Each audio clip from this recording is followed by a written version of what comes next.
Welcome to Embedded. I'm Alicia White, here with Christopher White. We've sort of stumbled through explaining servos, those little motors in hobby aircraft. Apparently they come in extra large and you shouldn't arm wrestle them. Our guest this week is Bob Skala. Hi, Bob. Thanks for joining us. Hi. Thank you. Thanks for having me. Could you tell us a bit about yourself? Well, graduated in 79 and went to work at Smith Corona, a typewriter manufacturer. And we worked developing typewriters and doing test equipment and so forth for Smith Corona for a number of years. Then I had an opportunity to start a company with a business partner of mine. And so I became president and co-owner of Interactive Instruments. And back in 93, and we develop a line of products, and we've used stepper motors, but we primarily use a lot of servo motors and other motors in our products, and use embedded controls as well. Okay, of course, we're going to have many more questions about all of that. But first, Lightning Round. This is where we ask you short questions, and we want you to answer with short answers. But that doesn't always work. All right. Okay. Favorite movie or book that you encountered for the first time in the last year? The Wright Brothers by David McCullough. Oh, yeah. That was a good book. It's on my list. Yeah. Hardware, software, or firmware? Everything. Sorry. Would you rather be in charge of making a product or help someone make their product vision successful? Making a product. 8051 or STM32F series with Cortex-M something? The STM32. Roger Waters or David Gilmour? Roger Waters. Favorite type of wave? Oh, electrical, I guess. Favorite encoder? The Quadrature. All right. That was very lightning. That was pretty good. We can retire it now. Someone's done it correctly. All right. Okay, so my understanding of a servo is that it is a small motor, usually fairly cheap, not very powerful, not much torque. And the big advantage is that I can tell it to go to a specific position. And it goes to that position. And from the outside, I don't have to deal with encoders, and it's usually pretty exact. You work with servos that have some of those characteristics. Yes. And ones that have far more. Mm-hmm. So tell us about your servos. Well, servos come in a wide range. You can get, there's AC servos, DC servos. DC servos is what you're talking about, the small servos that can use for a quick mechanical motion. You want to go to a certain position and hang out. But then there are also AC servos. These are larger. They could be more powerful and so forth. And the control is a little bit more complex because you aren't using a DC system. You're using alternating current. You usually use 3 phases to feed into the servo motor. So it adds a lot of complexity, but you get a lot of rewards in the such as high torque, positional accuracy, velocity accuracy, and so forth. How much torque are we talking about? Well, numbers. Inch pounds, foot pounds. You can get up to 700, 800 inch pounds, foot pounds. I tell you the truth, I don't have the exact numbers in front of me, but they can be enough to, is in our application, we've made machines that can push up to 10,000 and 20,000 pounds. That's enough, yeah. It seems like enough. Seems like a lot, yeah. Okay, so you said that the DC control method, which seems like it's really related to PWM waves, is different than an AC control method. Mm-hmm. How? Well, a DC, you can use a pulse width modulation to control the power into the motor, and you use a resistive feedback or some kind of encoder feedback. A lot of times the low cost ones are just a rotary potentiometer, and it's constantly comparing the position that you're commanding to the position that the motor's in, and it just changes the pulse width modulation width up or down to maintain that position in a closed loop. Okay. And from my outside processor, this is all just send it PWM and it does everything it needs to do. Exactly. Yeah. Inside, there's a little control that basically determines, depending on your commanded PWM signal, what PWM it'll send into the motor to control the position. And all the tuning for the feedback loop is all done for you, or is that something you have to? Okay. Yes, that's all done for you. Usually in the small ones, it's all integrated into the box. I mean, that's the beauty of them, is that they're super easy to use. I mean, once you give it a PWM and you get used to the frequency it needs, you just say, go here, go there, and it does. And if you're smart, you maybe try to build some ramps in there. But overall, I'm not the only one just jerking them around to go from one position to another. Right. So the AC ones, you said, require more complex input. I mean, I think you said sine commutation, right? Yeah, they use 3 phases. Usually, we don't design our own servo drive. We purchase those, but there's a number of manufacturers that are coming out with them, and they come out. They're getting less and less expensive as we go on. The last 10 years have made a big improvement in reducing the cost and adding more features and improving the performance. But essentially, you can either serially command a position or a velocity or a torque, depending on how you set up the drive, and the motor will do whatever it needs to maintain that. So you can either use serial, Ethernet, RS-232, or you can use step and direction. That's a popular one as well, where you use streams of pulses, which tells it the velocity, and then a direction line, which gives it, is you want to go counterclockwise or clockwise. And there's other protocols as well, but those are 2 of the common ones. So it's still very easy to use, even if it's doing something more complex inside the motor. Yes, very easy once it's programmed. Now, what you have to do is you have to program it, and every mechanical system behaves differently due to the mass and inertia and so forth. So you have to tune them, and that requires going in there and adjusting a number of constants. There's position constants, current constants, and so forth. Sometimes they'll have an auto-tune feature, where if you can turn that on, and if it works, you're golden. But many times you turn it on, and the thing just shakes all over the desk. Is this like tuning a PID loop, where you're trying to do one thing at a time, and then you get the proportional control settled, and then you start tweaking other things? Yes, you'll have a proportional position loop, and you have sometimes PI in that loop, sometimes D, and you'll also have a current loop, and there's a few other loops inside there. They can be extremely complex depending on the sophisticated the controller is. And so you were mostly buying these and then integrating them into other devices? Yes. We make a 5,000 pound and a 10,000 pound materials tester, which basically takes the rotational torque from the servo motor and puts it into a ball screw, which is it's kind of like a nut and bolt combination, but uses ball bearings instead to make it more efficient.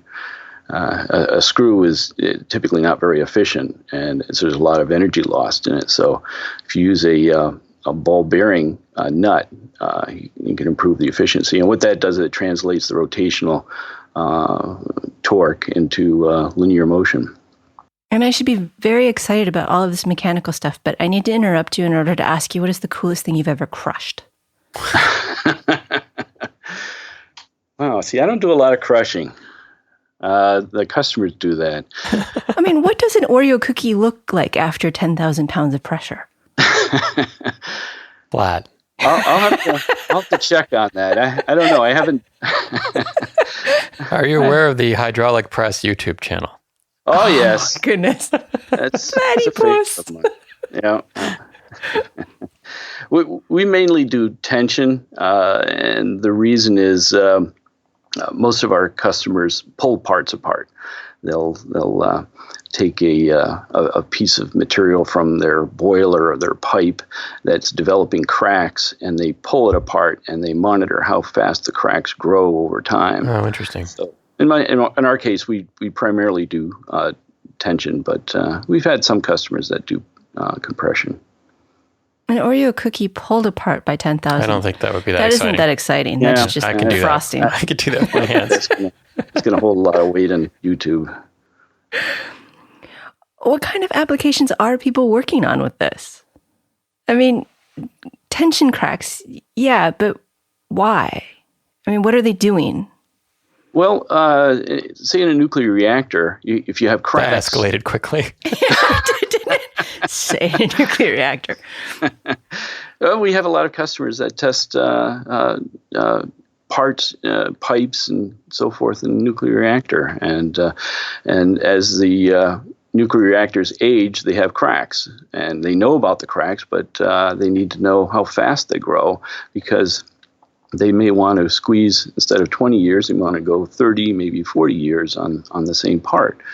So by studying the crack and how fast the crack grows over time, they can do things to slow the crack rate down by adding various chemicals and changing temperatures and changing the pH in the water and so forth. And so that's a popular use for our product. But also oil pipes. Oil pipes are going to, they're going to pump various oils at times, so it's going to put a lot of pressure on the pipe, and then they're going to release the flow. And cracks in oil pipes, they need to monitor how fast those cracks grow, so they know when it's time to swap them out. Is it a realistic test to put it under a huge strain like that? I mean, these cracks develop because the world isn't steady and aligned, and because temperature shift and chemical shift. But putting 10,000 pounds of pressure or tension on it, it seems like that doesn't. Well, it's scale. like accelerated aging testing in a way, right? Yeah, it's more of an aging test where what you do is you have instruments on there that can measure the depth of the crack, and they'll actually have computer programs that, knowing the depth of the crack, they want to change the intensity. They call it a K factor around the crack, which allows you to control the rate of the crack growth. So you can increase and decrease this K factor, which is called a stress intensity factor, and they can control the rate of growth of the crack. To sometimes you want to run a test where you'll keep running at a decreasing K factor until the crack stops, and now you know what load you can run that particular boiler at or pipe at. And still and not grow the crack. Of course, the materials you use to build the tester, the screw and the ball bearings, all have to be able to withstand all of this without falling apart themselves. Yes, yeah, they run for days, months, and sometimes years on end, unattended. So we should just make the nuclear reactors out of those. Yeah. So what part of this do you do, Bob? I'm the programmer. I do the board layouts, board assemblies, firmware development. When you're part of a small business like we are, we only have 9 people or 8 people full time. You do what you can to get the job done. So you're kind of a jack of all trades, master of none. And do you enjoy working for yourself? Sometimes I say my boss is a jerk because I am hard to work for. But do you enjoy being in charge? Yes, being in charge is when you're doing your own project is a lot of fun. It's more challenging when you're running a company and doing your project at the same time. But yes, I do enjoy my job. Okay, we should go back to servos for a bit, although I have more job-related questions. We should go back to servos and steppers. How are they different? I mean, steppers are a lot harder to use. Well, they're simpler to control, but they have some nasty side effects because they are simple. I mean, a stepper motor is kind of like a servo motor, but instead of having just maybe 6 or 8 poles being windings around the motor, you may have a number of poles on a stepper, so you have to advance the phases, because in a stepper motor it'll have typically 2 phases. You have to advance the commutation quickly to get the same rotational speed as a servo. So steppers are typically great for low speed, high torque applications, whereas servo is great for high torque applications at pretty much any speed. So just the basic design between a stepper and a servo, you have to kind of pick your applications. Is there a position and repeatability difference? I mean, I used to think, stepper is what I would choose if I wanted to go to this position exactly within, the commutation resolution and hold it. Whereas servos, I always felt like kind of over here. A servo can be both. A servo, it depends on your position feedback. Sometimes they use Hall effect sensors, which are just placed around the rotation. You may have just a handful of them placed around, so you only have maybe a 5 degree or 2 degree difference between position control and a Hall effect sensor. But they can also use more sophisticated controls. There's things called resolvers, which is it's an analog way of measuring your position by using it's kind of like a coil, and due to the rotation of a magnetic field inside that coil, you can tell the rotational position. But it's analog, so there's noise involved with that. You can also step up to the next level, which is digital encoders. And digital encoders can be extremely accurate. We've got one right now where we can get the servo motor position divided into 2 to the 17th power. It's at 131,000 counts per revolution. So it's very fine. So it depends on your feedback. So I guess I always thought that servos had steppers inside of them, hiding the complexity of the stepper drive. Is that not true at all? Well, they're wound differently. The windings are completely different, where you typically have 2-phase windings in a stepper motor, and in a servo motor, it's 3-phase. There's fewer poles in a servo motor, but the stepper is just more of it's more for low speed applications. You can't get very high speed in a stepper just because of the number of poles you may have to go through. You may have to advance through 24 different waveform configurations on a stepper motor to rotate in one rotation on a stepper. But servo motor with the 3-phase, you're pumping a lot more power in to the motor over time. But you're not getting as accurate a position in the motor itself, and so you have to use the encoder in order to get a better accuracy. Yes, okay. That's correct. Yes. Yeah, a servo by itself without an encoder is more of it's just an AC motor. If you don't have control or feedback, it's very difficult to tame them.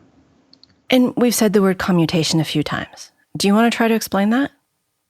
Well, commutation is kind of the advancement of the magnetic, the current in each of the different coils inside the motor.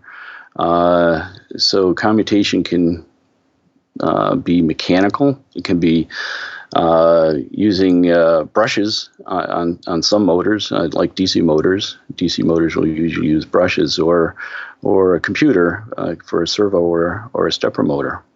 So commutation is basically the control of the magnetic field that surrounds the magnets, which are usually in the rotor.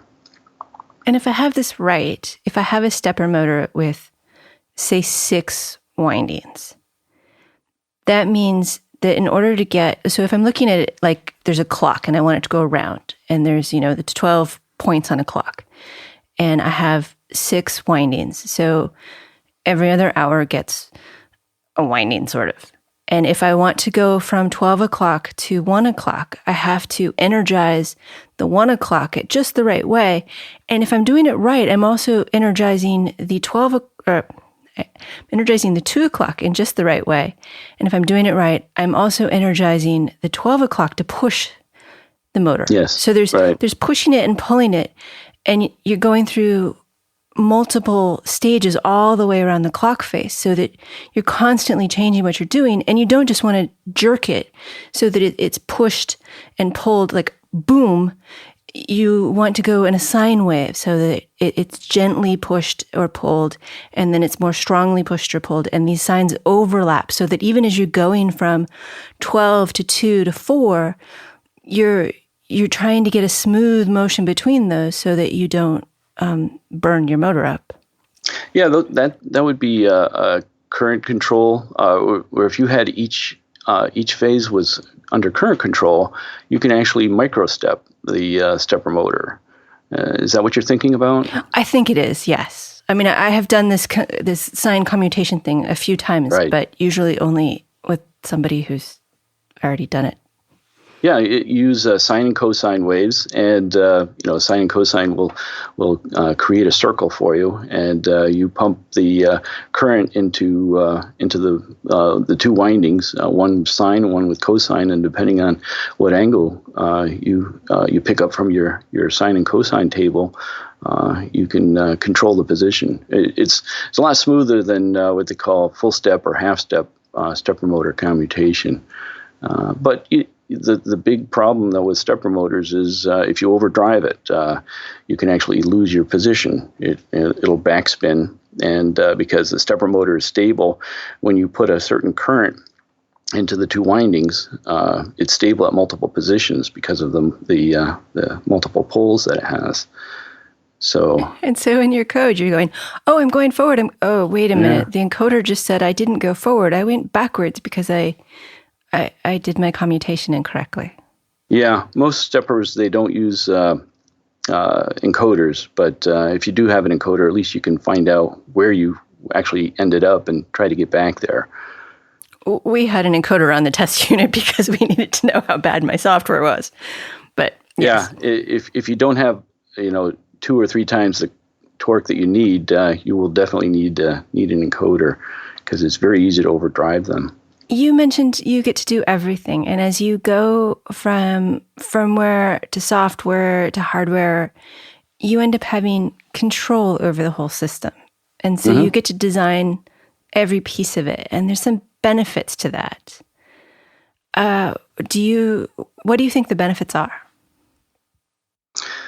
Well, it's kind of self-satisfying to be able to come up with an idea and carry it all the way to a product. That's a big benefit, but it's getting more and more difficult today. As you know, the specs are getting extremely complex. I mean, I remember back in the 8051 days, and where if you had 20 or 30 pages describe the chip, that was a lot. Now, I mean, I was looking at the BeagleBone chip, the microcontroller, and it's 4,700 pages. It's more and more difficult for a single person to take on these projects. That's for sure. That is one of the big disadvantages. And then there's the part where when you do take it on, you don't necessarily have anybody to talk to about it. Yeah. You got to use Google a lot, or listen to a lot of podcasts like Embedded FM.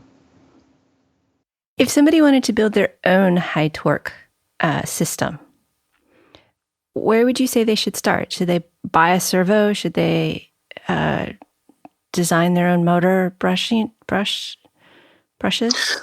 You can buy linear actuators that will have a servo motor on a screw, a long screw, and with a slide, and you can buy your own components and do your own software development to control the servo motor. Buy your own servo drive. You match a servo drive depending on the current capabilities of the motor. You need enough current to be able to control the motor efficiently and to its peak power, and then depending on the inputs to the servo drive, you could use serial communication or step and direction commands to control make your own.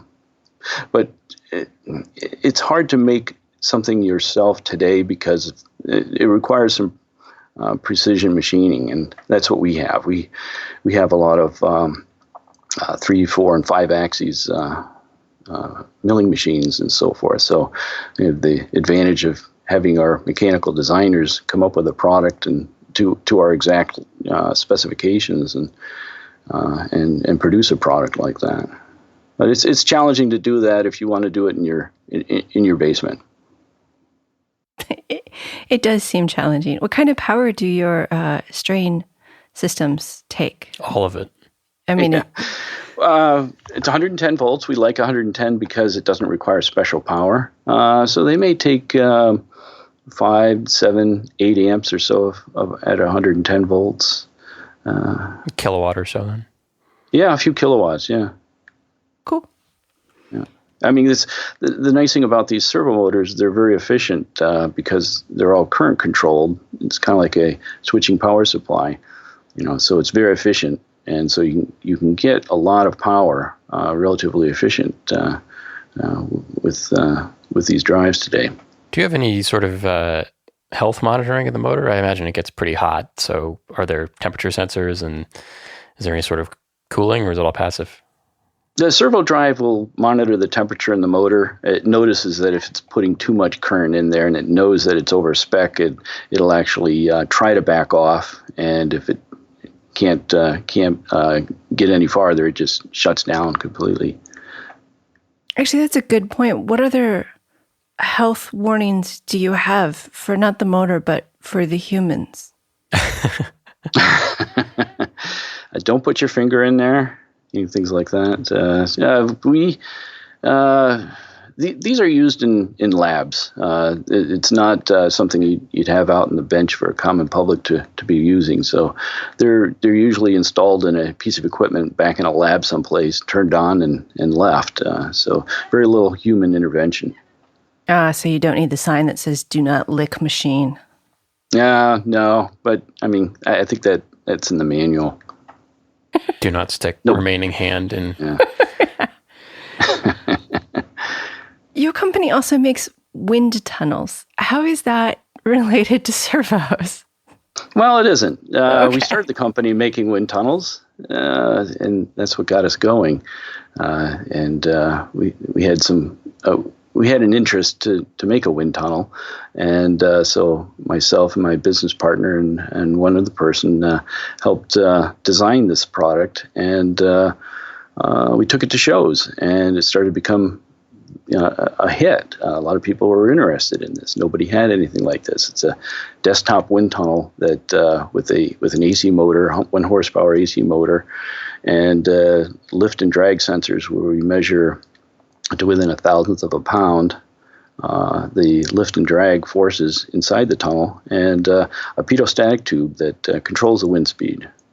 We brought it to a show down in Charlotte and North Carolina, and had a lot of interest.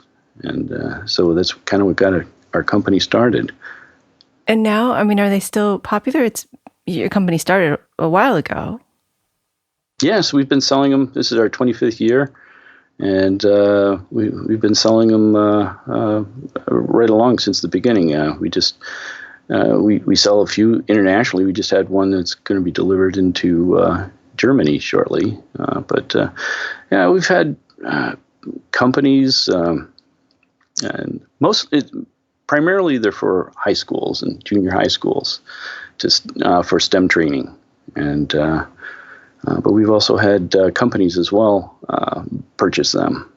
We've had a company that Mack Truck, they wanted to buy one so they could test their aerodynamic packages on the trucks. And so you take a little itty bitty Mack truck, like the size of a matchbox car truck, and then you put it into the desktop wind tunnel. I just can imagine doing this and ending up at the end of the story with like those trolls that have the fuzzy heads in the wind tunnel driving the little car. And I mean, but people are using these to make plans. They're the prototype phase things for companies. Is that right? Right. What do the students do with them? They make airfoils. That's where you learn a lot. I mean, there's two things that they typically test. There's cars, which kids love. Yes. CO2 cars, which is a project that where they make these cars and they put a CO2 cartridge in them and they mount them to a wire and they tap the back end of the CO2 cartridge and it shoots down the wire. And so aerodynamics is everything for something like that. So they put their cars in there and they can measure cross-sectional area drag and so forth. And but where it really makes where it's really exciting is when you put an airfoil in there, and you can measure lift and drag, and the efficiency of the airfoil, which is lift divided by drag. So as lift is larger and drag is less, you have a larger number, so it makes the airfoil more efficient. And so you can measure lift over drag coefficient. And airfoils are like wings, and they usually, I mean, I guess a wind tunnel would have been very useful because as far as I remember about airfoils and wings is there's something about the Bernoulli principle and nobody knows how they actually stay up. I mean, that's still correct, right? That's state-of-the-art science? Yeah. I think there are some people who take issue with that, but that's fine. I think it's money, but I'm not quite sure. But those airplanes are pretty expensive. As long as we keep believing that they can fly, they will. Uh-huh. But as soon as the first person stops. Is there smoke in your wind tunnel? I see that for big ones. Yeah, it's difficult to put smoke in a classroom, so we don't have a product that actually generates smoke. I mean, we use it more for the in our photos there for the visual effect to show you that wind is actually blowing because wind tunnel sitting on a bench looks like one that's turned off. So we use smoke in our photos, but and some schools come up with their own ideas. We had a student that used dry ice down in Texas, and he wanted to study icing on airfoils, and so he used dry ice to create the fog effect. But stuff like that doesn't, unless you're under strict supervision, it could be dangerous. How hard is this to scale up to? I mean, I don't want you to scale up your wind tunnel, but how hard is it to take the results of a small scale test and extrapolate to, okay, so we put a truck in here, but it's a toy truck or a small model. Are the results directly applicable? Because it doesn't, air density changes, or can you just say, okay, we're going to scale the wind speed appropriately and everything will work? Yeah, ours is more for demonstration purposes. We're not looking for analytical results. I mean, the businesses that buy it, they realize, we tell them, this isn't a calibrated piece of equipment that you want to just run down and start taking notes off of. It's relative. Because we need to keep the cost down. Schools, as it is, have a difficult time budgeting a product that's expensive wind tunnel. So keeping the cost down makes a big difference. So, and for the schools, they are doing small models, so that's perfect. Oh, yeah. They want to see. They'll have the kids making airfoils. Which one's more efficient? Which one has better lift? Which one has more drag? Just to give them the idea of what's going on. And we were talking about STM32s, you and I, before the show. Is that in the wind tunnel or in the strain not sensor? The wind tunnel started off with a little 8051, and this is back in '93 or so. So 8051s were very popular. It was a nice little chip for that. But as time goes on, it was more and more difficult to find these through-hole components, and the price started going up. So I chose it was probably about 4 years ago or so. I had this. It was on my desk. It was a Maple Mini, and I used an STM32103 chip. And it says, "Wow, this is nice." The 8051 had a long life, and I'm sure people still use it today. But I wanted to choose another processor that would continue on. So I chose this Maple Mini. It's a little board, 40-pin through-hole device, and I can still deal with through-hole circuit boards and so forth. And I designed this wind tunnel control around it. But then shortly after, the Maple Mini went obsolete. So, I switched to the STM32 microcontroller. And it's a nice controller. It does a lot of things for very low cost. Very reliable. It's good to hear. I mean, we talk a lot about how nothing works. It's all broken. It's horrible. You have to test your code because it's for sure not going to work. And yet I remember the 8051 being temperamental or more prone to cosmic ray problems. That just meant that there was bugs in it we didn't understand. But the STM series, all of the Cortex series, seem to be, it's the software that's broken. You don't have to wonder as much anymore. Yeah. I mean, the hardware is just one nice little package, and everything's all integrated in there. You have your analog to digital converters, PWM converters, SPI controllers. It's onboard flash and onboard RAM. Exactly. You don't have to worry about your traces going out to your little 64K chip that stored your program, and making sure all those lines are working. It just works. It's a mental shift to go from something that has worked for you for years and years to something that's new and different. How do you get over the hesitancy of, oh my God, it's all new? Well, you got to accept challenges. Challenge yourself. When I went from that little 8051 to the STM32, it was a big leap. But you just prototype it, test it, play with it, and over time, once you build your confidence level, then you say it's time to go into production, and you just kind of take these challenges one step at a time. And don't be afraid to challenge yourself. Challenge is good. I mean, failure, you have failures every once in a while. I mean, anyone who's been in the business long enough will know failures. But that's how you learn. You learn from your failures. And been in the business long enough. May I ask you how long you have been in the business? Sure. I'm 60 years old. Just turned 60 this year. So I spent 16 years working at Smith Corona and another 25 years working here. Do you ever worry about getting bored? If you're bored, you're just not challenging yourself. You just got to go out and find something else that interests you. But you run a business where you have to produce these systems. Aren't they the same systems over and over again? Yeah.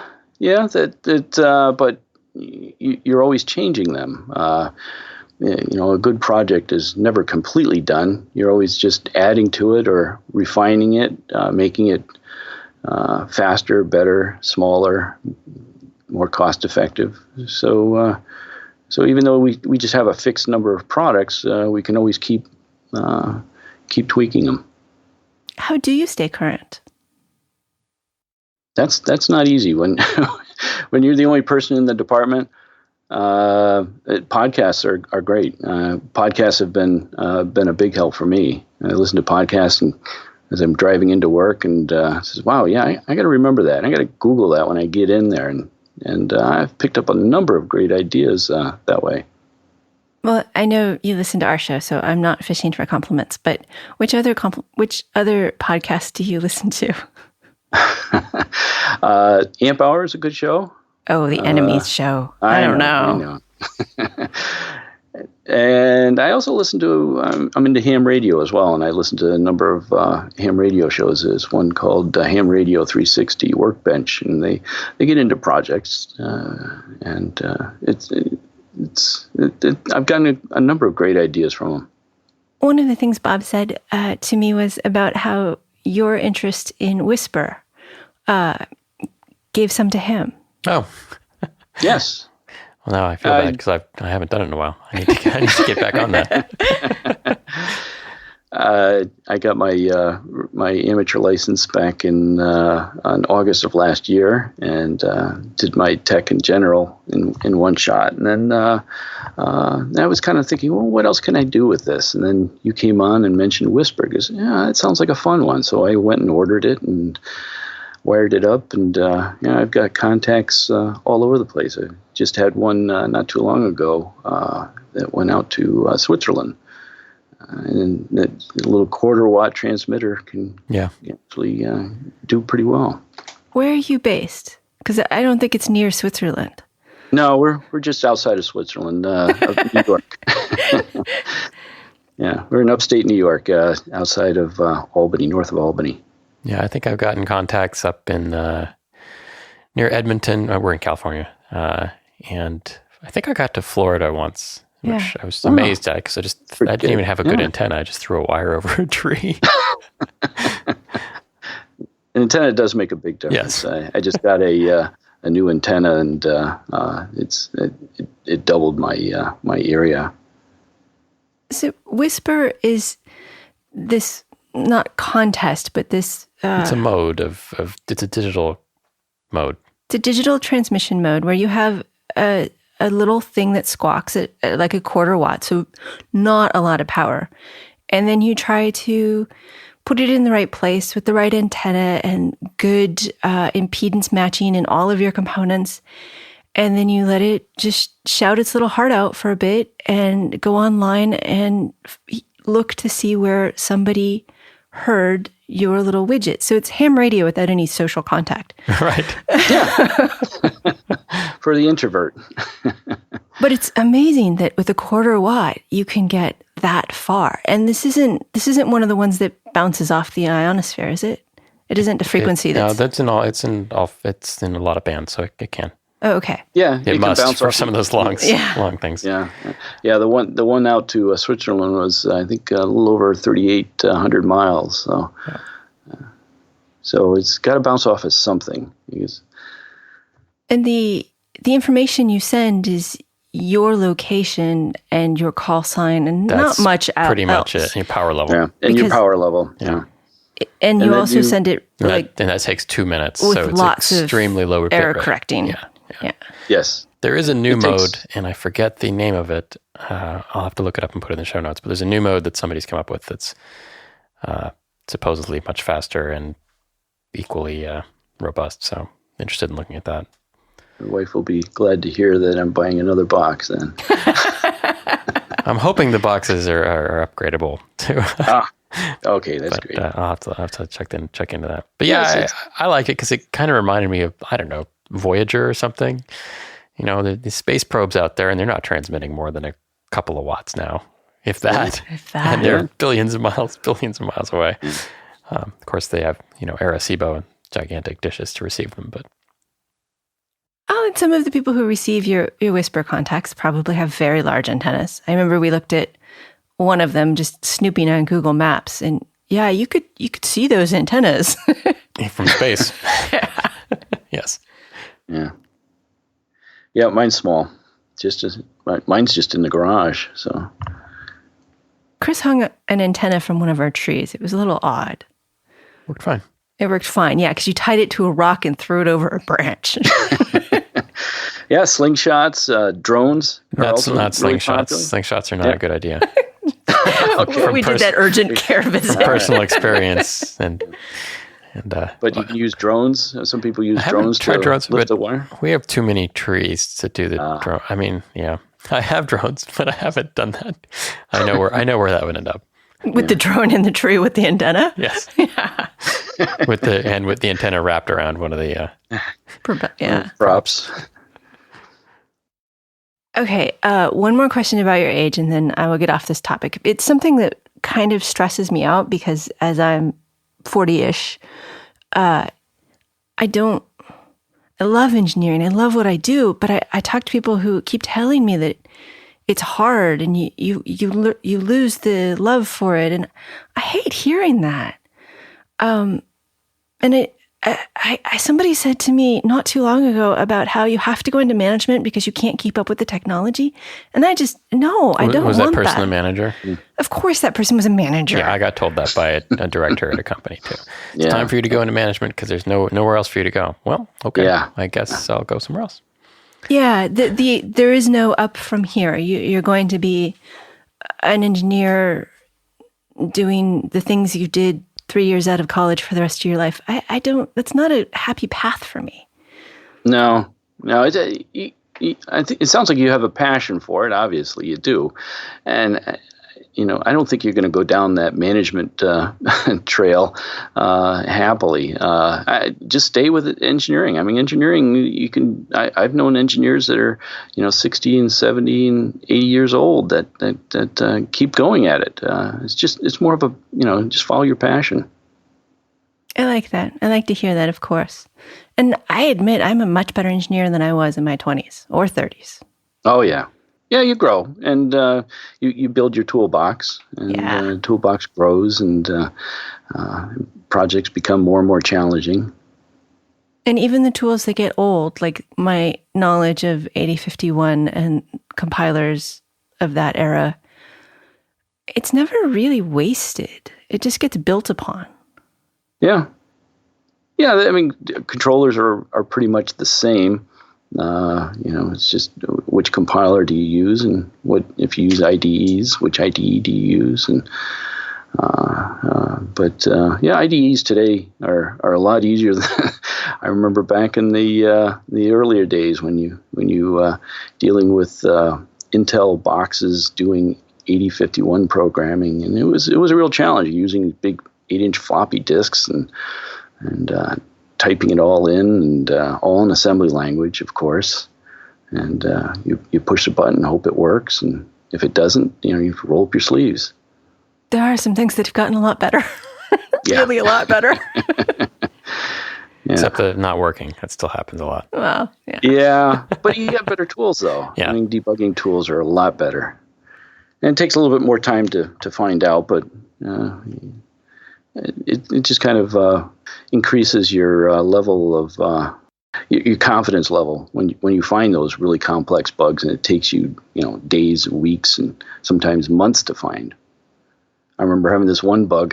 I was searching and searching and searching, trying to find out why wasn't this feature working as the manual said. And so I had to consult the forums, and I put this message out in the forums, and I didn't get a response. I said, "Oh boy, that's not good." About 2 or 3 months later, I finally get this response from a guy. He says, "Yeah, I don't know if you're still looking into this, but the manual's wrong. Don't pay any attention to that. Do it this way instead." And sure enough, it worked great. Yep, I've been there with datasheet. Yeah. Oh yeah. Actually, in my case, there was one datasheet that was correct and one that was not correct, and the one that was not correct was just a different package of the same part. Ooh. But it was a timing diagram that was wrong. So I don't know how they got the timing diagram wrong between just a different packaging spec. Yeah. But I was very angry. I tried everything. Didn't work. Gave up? Or did you ever find a solution? Yeah. Well, the other package datasheet was correct, so I just did what it said. All right. You had mentioned working on typewriters, and I remember the printers in like the 80s. They were either Daisy Wheel or IBM, I think, had this ball thing. Yeah. Mm-hmm. And I am selector. still amazed that could be controlled accurately and quickly.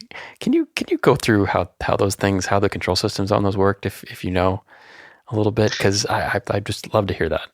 I don't know about the IBM ball. Okay. We did study it. There were mechanical people that studied it because it was a remarkable piece of equipment, but that was all mechanical. I don't believe there was anything electronic in there. Wow. Yeah, it's, when you push the button, it just dialed up a bunch of cams and it positioned the ball, and then the ball went smacking against the paper. That's insane. Yeah. Yeah, that was a beautiful piece of equipment. But the daisy wheels, those were electronic? Yep, those are all electronic. Use stepper motors, and the beauty with the stepper motors, you design a daisy that stops at all these positions along the stepper motor, and so you just dial in your position, and you whack the hammer into the pedal. The pedals are all flexible plastic, and it makes the impression on the paper. Why did we go to electric typewriters? I mean, we had manual ones that worked terribly. You answered your own question. Yeah, my question was really going to go off the rails there, wasn't it? I think electric typewriters started becoming popular in the late 50s, early 60s, right? Yeah, the electrics, it took a lot less force to. It was a lot easier. The impression control was a lot better. Where manual, your pinky doesn't push as well as your index finger, so you had different impressions. So the nice thing about electric is, you just push a lever and it flipped a cam, and the proper hammer went up against the paper. It's funny how we've, in so many things, exchanged mechanical genius and complexity for software complexity. Because printers now, it's all software and controlling lasers and things on toner drums, and the same thing with cars, right? The internal combustion engine is full of thousands and thousands of parts. It's an incredibly complicated mechanical machine, and we're rapidly replacing it with an electric motor and a computer. Yeah. Sort of sad in a way. Times march forward. And you worked on some of the electric typewriters that had spell correct and the little buffers, right? Yes. That was a big deal when you had a typewriter and you just hit a single button, and it would automatically know what letter you hit previous, and it would just automatically erase it. Or we had a feature on there called word erase, and you hit that, and it would just erase the last word that you typed. That was a popular feature. It was magical. Yeah. As somebody who was not a great typist and an even worse speller, it was magical. Yeah. That was a nice feature. It was very popular. All right. I'm not sure we have more questions, except I want to ask, all of the... Do you have any times when you realized, oh, this is what I want to be when I grow up? I mean, maybe it's in the start of your career, but maybe it's halfway through too.